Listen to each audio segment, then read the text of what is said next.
One. Okay. How's that? Looks good. We just see your slides. All good. Okay, there we go. All right. Well, thank you so much, Jorge and Jennifer, for the opportunity to be here. I'm super excited to be contributing to this discourse around climate change and climate justice. And I'm also excited to see some West Virginia University and West Virginia State folks represented. So that's great. But tonight I want to share with you a story that's situated around hope and how colleagues and I are working to find and facilitate hope amongst the climate crisis here in West Virginia. And so the first question is, what is hope? Why is hope important?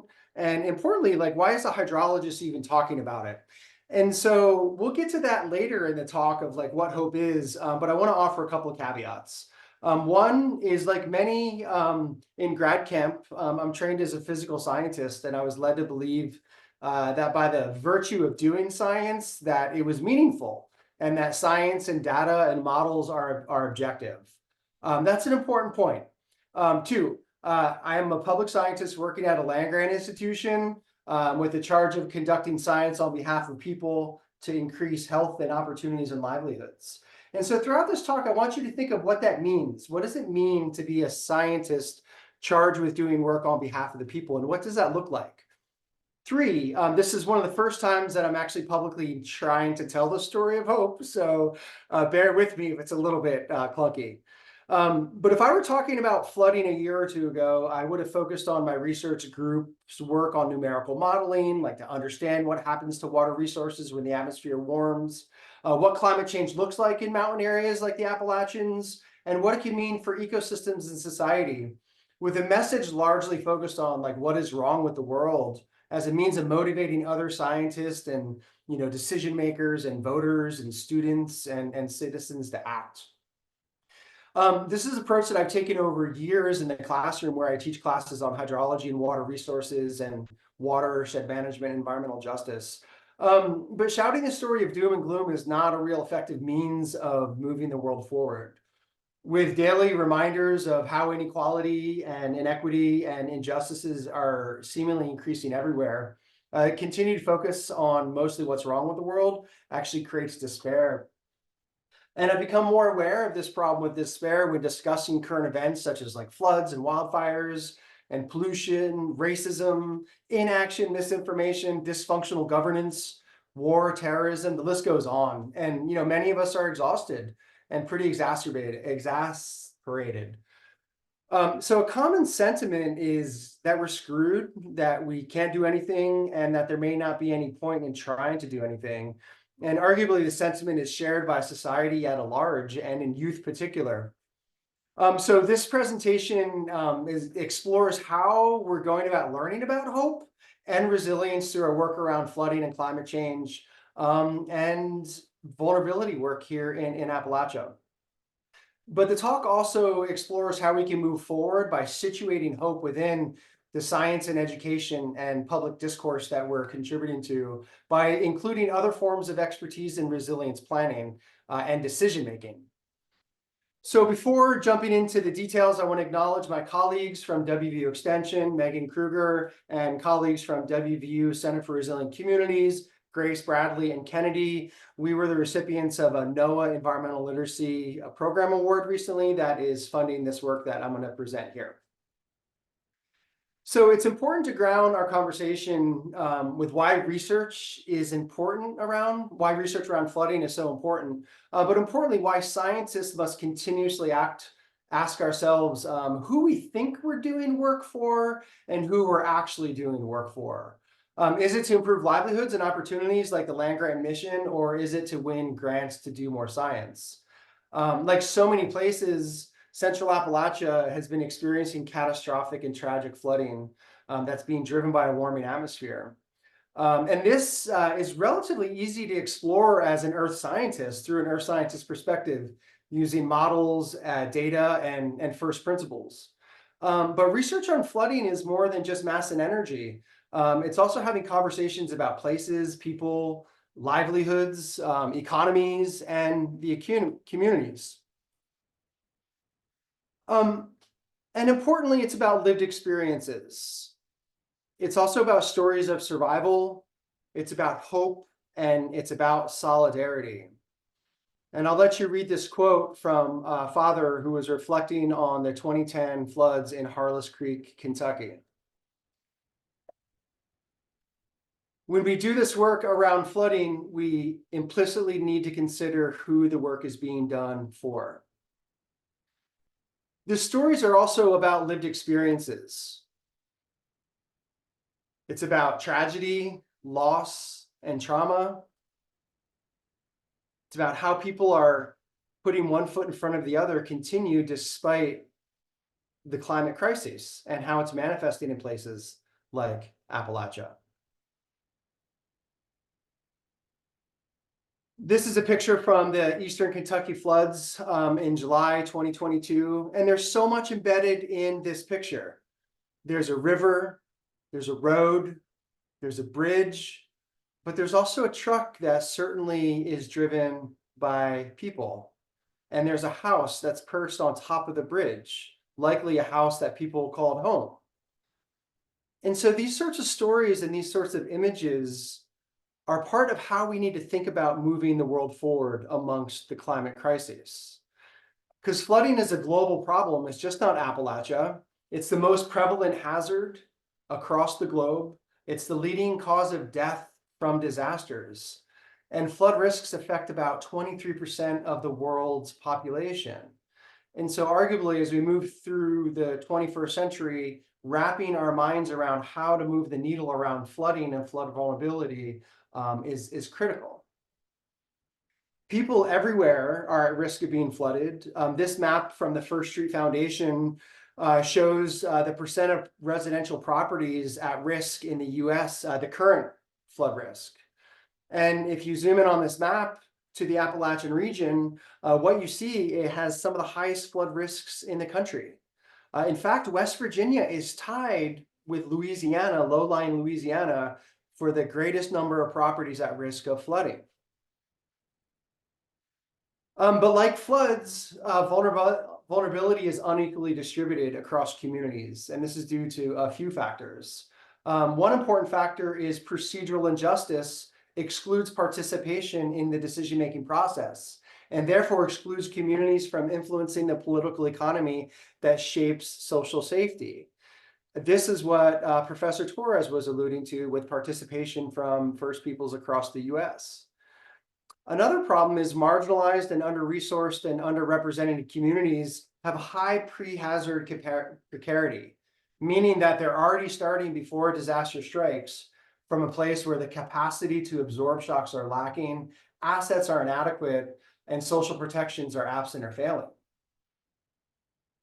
As demonstrated by these recent headlines, there is a rightful distrust and mistrust of governments and institutions that are responsible for governing. There's also a rightful distrust of researchers and other experts that parachute in, treat communities as research subjects, extract information, tell communities what's wrong with them, what they should do, and then the researchers bundle up all that data and all that information and publish it in some peer-reviewed paper that's behind a paywall. So what do floods look like? What are floods and what do they look like in West Virginia? To situate some of the work around co-production of solutions that I'm going to visit later on in the talk, it's important to understand what floods are. And in West Virginia, we have two types of floods. The first one is called a riverine flood. And a riverine flood is when streams and rivers exceed the capacity of their channels. And this water overflows the stream banks and spills onto adjacent lower-lying land that is normally dry. This usually happens on larger rivers, and it happens to days to weeks. So here's a famous picture of the '85 flood in West Virginia. This is the St. George Bridge that sits at about 30 feet above the Cheat River. And you can see the flotsam in the bridge, and you can actually see a cow by the name of Buttercup that was lost when it was wedged in this bridge. This is a picture of a famous golf course here in West Virginia at the first tee. On the left is what it looked like during a PGA golf tour. On the left And then on the right is a picture of what it looked like in the 2016 floods. This is what a riverine flood looks like. And riverine floods are driven by high rainfall that fall over long durations and also saturated soils. But the other type of flood that we have in West Virginia and most mountainous areas are called flash floods. And these happen on small creeks and streams, but also in urban areas.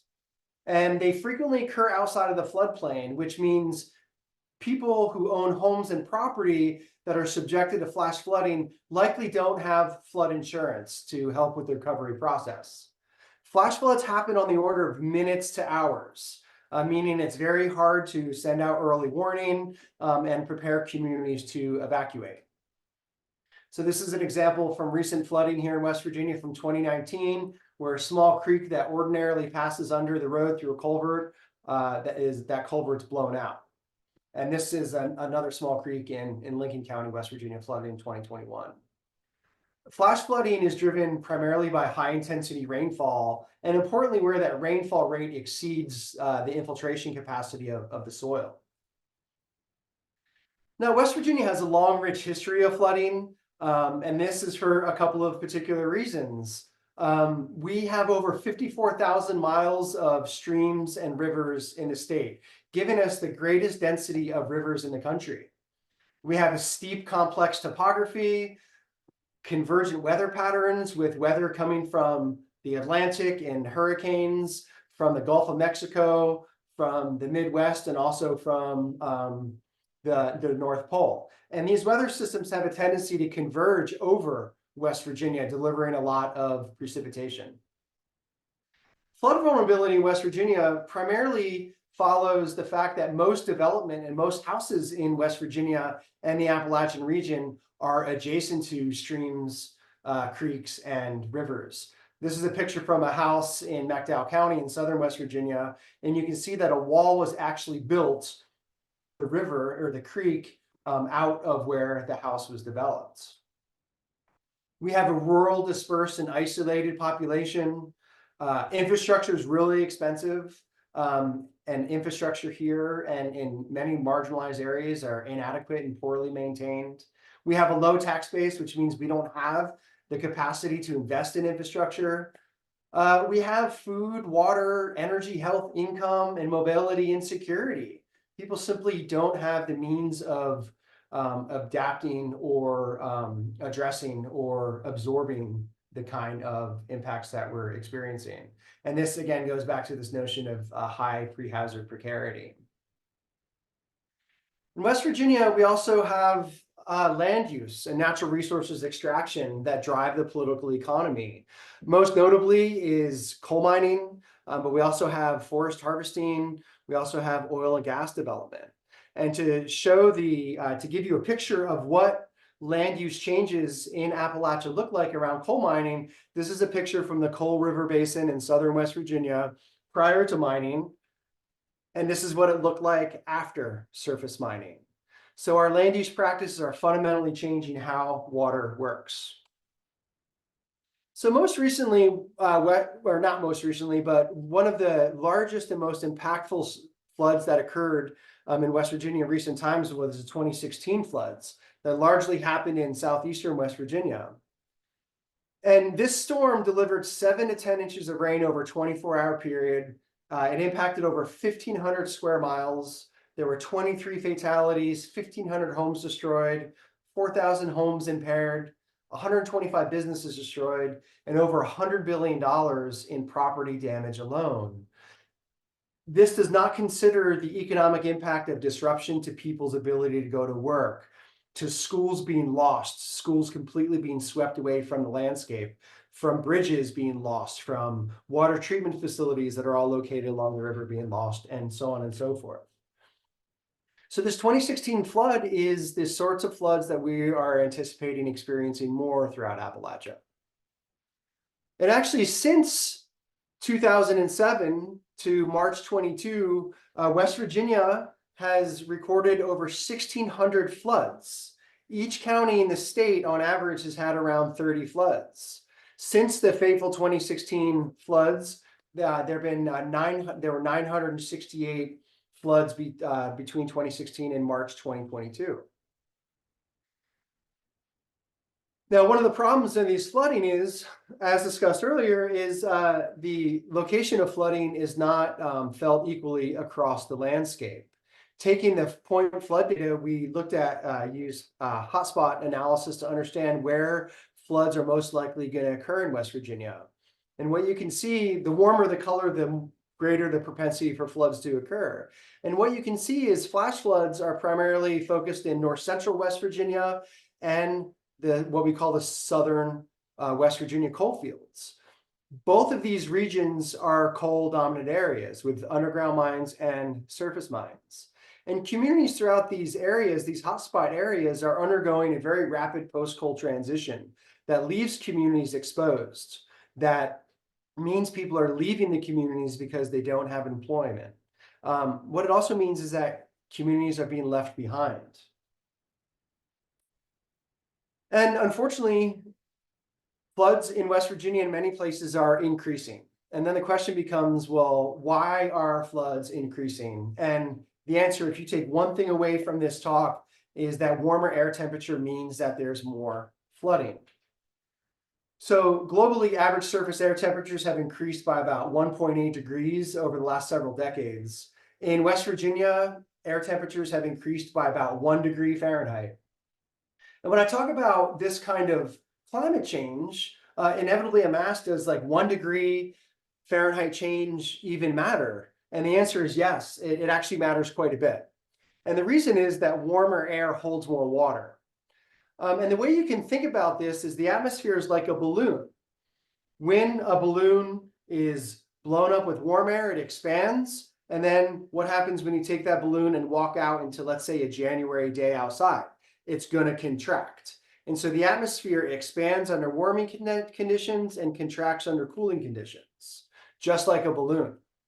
And so when the atmosphere expands, this increases the amount of water that it can hold. So it increases the storage capacity.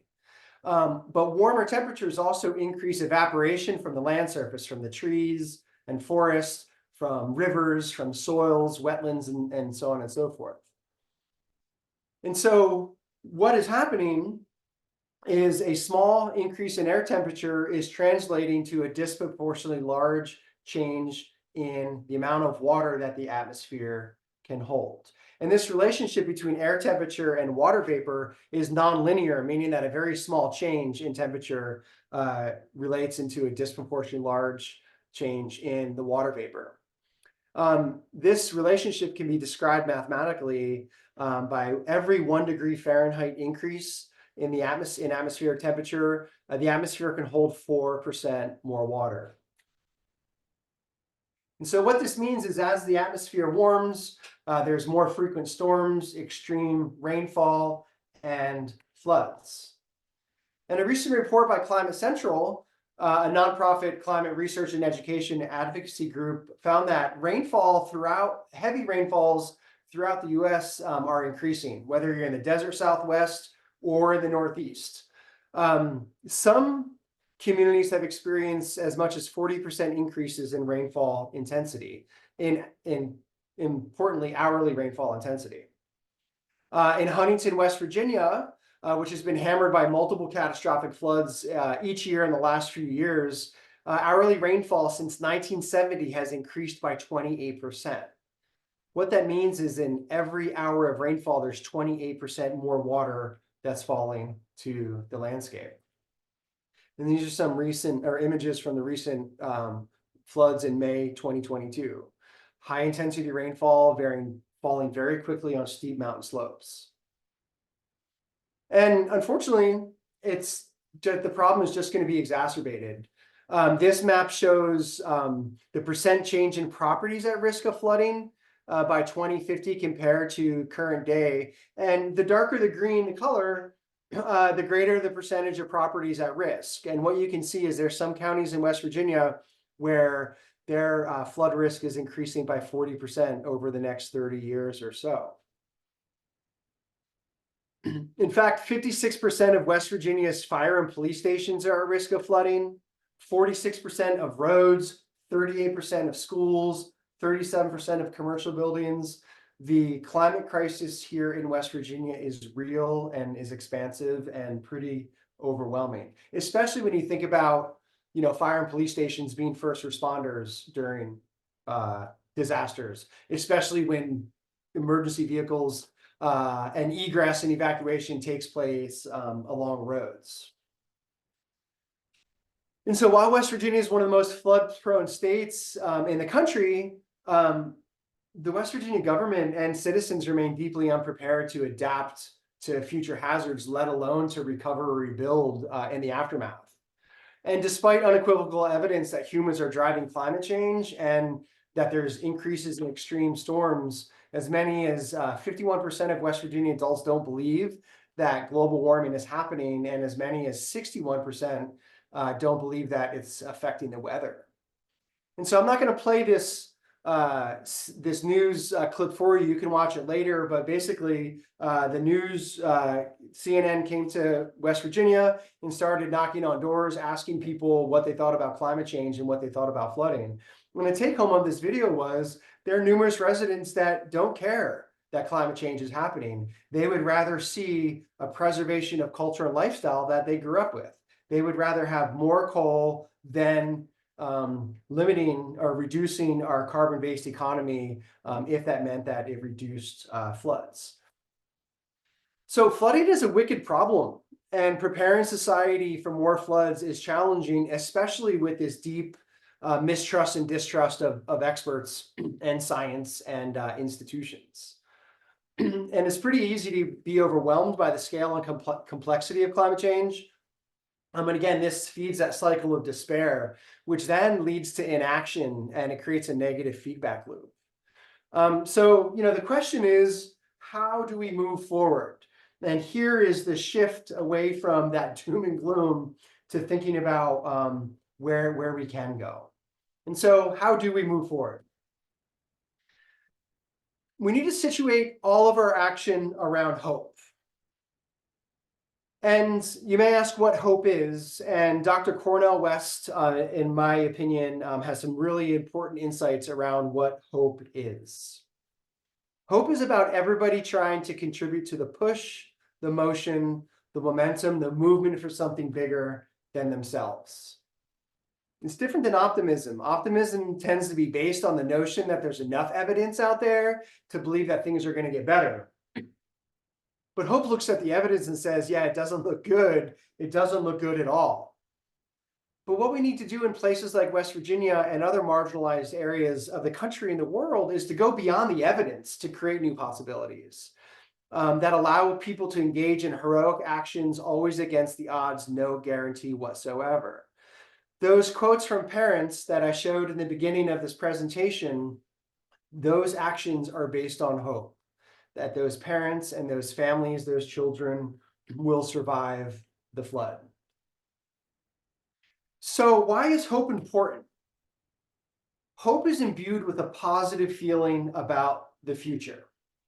Only when we have hope and we're hopeful will we believe that we have a role to play, will we actually act. But what does hope ask of us as scholars, as parents, as partners, as members of the communities? Hope requires agency, which is the belief that I am the cause of my own thoughts and my own actions. Agency requires self-efficacy, one's own belief that they have control over events that affect their lives, and that they have purpose and can fulfill that purpose. And finally, in order to have efficacy, we need confidence. And confidence comes from understanding how the world works. So how are we working towards hope here amongst the climate crisis in West Virginia? Well, we're trying to do what many of our elected leaders are not doing, working to create climate resilient futures by explicitly recognizing and acting on what the climate crisis means for us. And so how are we doing this? We're doing this working with youth and young adults that want to stay in West Virginia, that want to stay in Appalachia, but recognize and accept that it's a dangerous environment, especially when it comes to environmental justice and climate justice issues. By working with youth, we can see, or by looking at youth across the world, we can see that they're angry, that they're scared, that they're frustrated, and they're confused, but they're also willing to do the hard work that many adults in the room aren't willing to do. And despite the denial of nearly half of adults in West Virginia, many young adults throughout the Appalachian region recognize and accept that climate change is real, that it's happening, and it's affecting them now and into the future. This is an important source of hope. In a recent study, we surveyed almost 500 students from across the Appalachian region, including in West Virginia, Kentucky, North Carolina, Pennsylvania, and Virginia. And after the anonymous surveys about their perceptions and beliefs and behavior around climate change, we conducted focus groups with about 250 students, followed by 28 semi-structured interviews, in which about 80% of them were self-identified as Appalachian. One of the questions we asked was, do you think global warming is happening? And 91% of them answered yes, 6% answered no, and 3% weren't sure. Another question was, when do you think global warming will start to harm Appalachia? Now, in 10 years, 25 years, 50 years, or 100 years, or never? Over 93% believe that they're being harmed now or will be harmed in the near future when they want to live their dreams. And so this is hopeful. The next generation and future generations recognize the impending challenge around climate change and what we need to do. Looking at some of these quotes, they also recognize the challenges with moving away from a carbon-intensive economy, especially at the community level. One student said, the coal industry is putting food on my father's table his entire life, and then you're going to go and take it away from him? They were also raised to live with climate denial. I remember growing up, always hearing in my house about climate change wasn't real. But they're also exhausted and overwhelmed. I'm exhausted every day waking up because I feel this overarching sense of dread. When I try to talk to my parents about it or other people, they choose not to delve into the issue. They're frustrated by the immensity and complexity, but also eager to create a world in which they can achieve their dreams. Another student, it's really frustrating because the more I learn about this stuff, the more overwhelming it becomes. I want to do the best to make a difference, but it's frustrating that knowing that the cause of all this is out of my hands. There's nothing I can do to make a difference.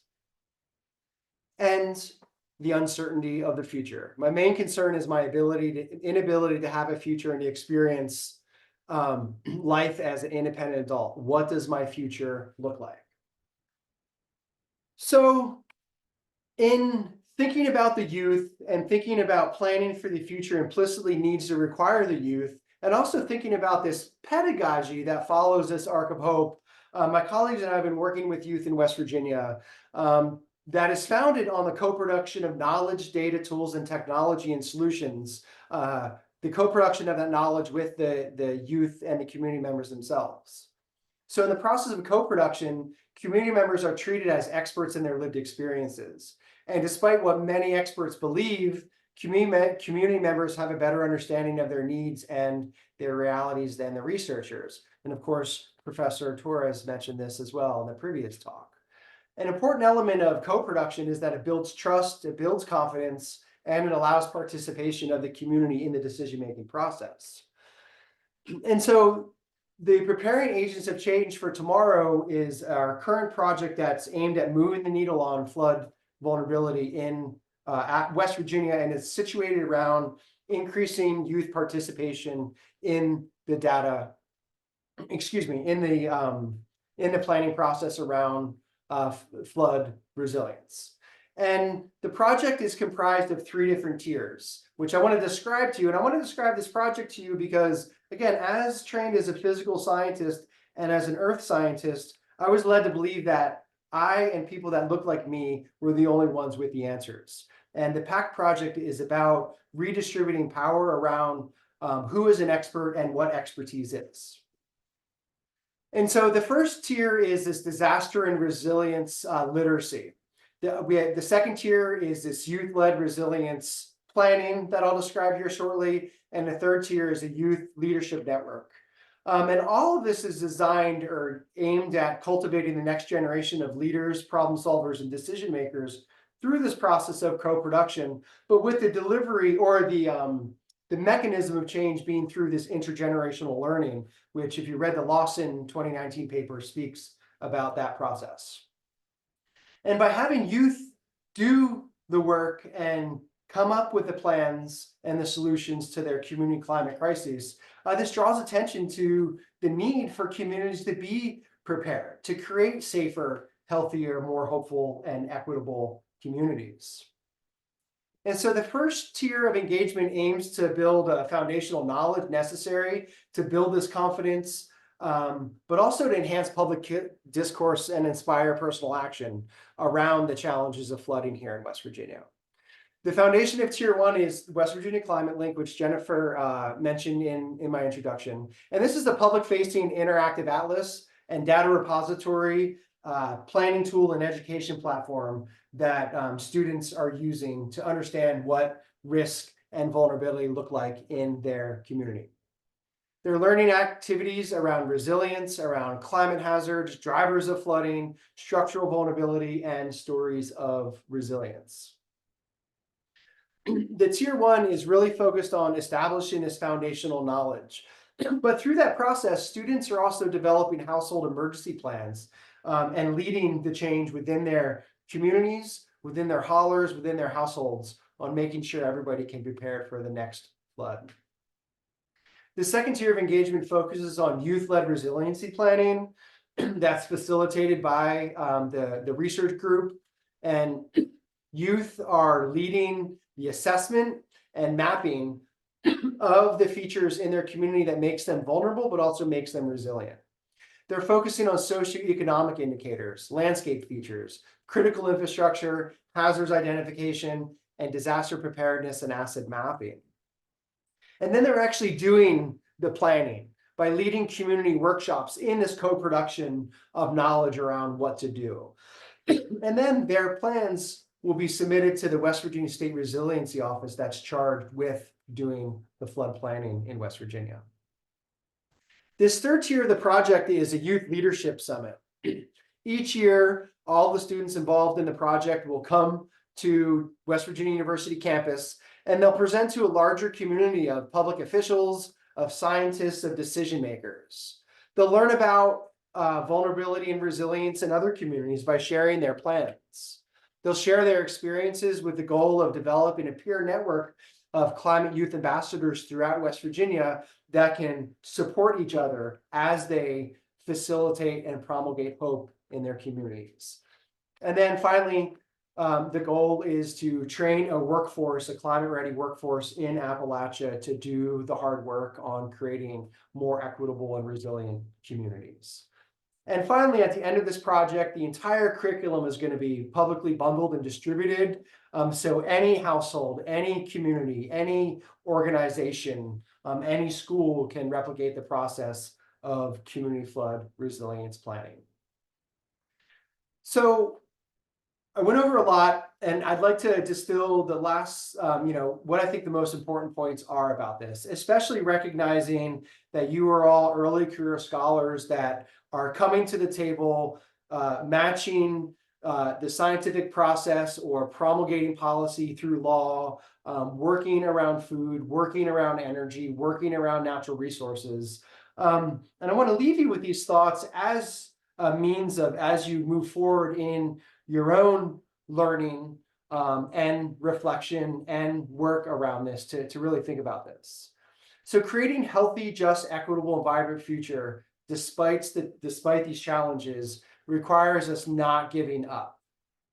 It's important to recognize that we all have expertise, and everyone who is interested should participate in the decision-making and resilience planning process. And importantly, this requires dismantling lots of barriers that are put into place to reduce participation, particularly from marginalized communities. And I'm happy to talk a little bit more about that in the question and answer time. It's important to think about youth and situate youth in your work. When you're developing a hypothesis about your work that may be driven just by data and a statistical test, think about how this information can be used to motivate, to educate, to promulgate hope and action amongst the youth. The youth need to be included, and it's really important that we take the time to listen to them. There are ample reasons for hope. There's numerous examples. I like to say that a backup. A couple years ago, a student asked me about hope and said he didn't have any hope. And he asked me where I got hope from. And I actually told the student that I didn't think a lot about hope, which really speaks to kind of the privilege entitlement that I've had. And so in reflecting upon what hope was, my family and I came up with a couple of examples of what hope looked like for us. And once we defined hope for ourselves, we started seeing hope everywhere. And we use the analogy of like, when you buy a red car and all of a sudden you start seeing red cars everywhere, that's what hope is like. So take time to define what hope looks like for you, what it looks like in your community, and embed that in your process. And finally, as an early career scientist or early career scholar, it's important to ask yourself for whom you think you're doing your work for, and then challenge yourself to answer that question by thinking about how you deliver your information. How is your experimental design working on behalf of the people you think you're representing? How can you reduce barriers to not only the sharing of knowledge, but also the knowledge generation? So with that, I'm going to stop there. But I do want to provide one additional resource. Recently, Resources for the Future, a think tank in DC, had a program called Climate Hits Home, a podcast program, and where they discuss with community members throughout the country what climate looks like in their communities. And a lot of what I talked about in this talk today is featured in the flooding in Appalachia segment, which I was interviewed for earlier this summer. And so if you're interested in learning more about this discourse around co-production, around vulnerability, around how we move the needle, I would encourage you to check out that resource. So with that, I will stop. Not sure if I have time for questions. Again, I'd like to acknowledge Jennifer and Jorge for the opportunity to participate, and I look forward to chatting with y'all. Thank you so much for that. I'm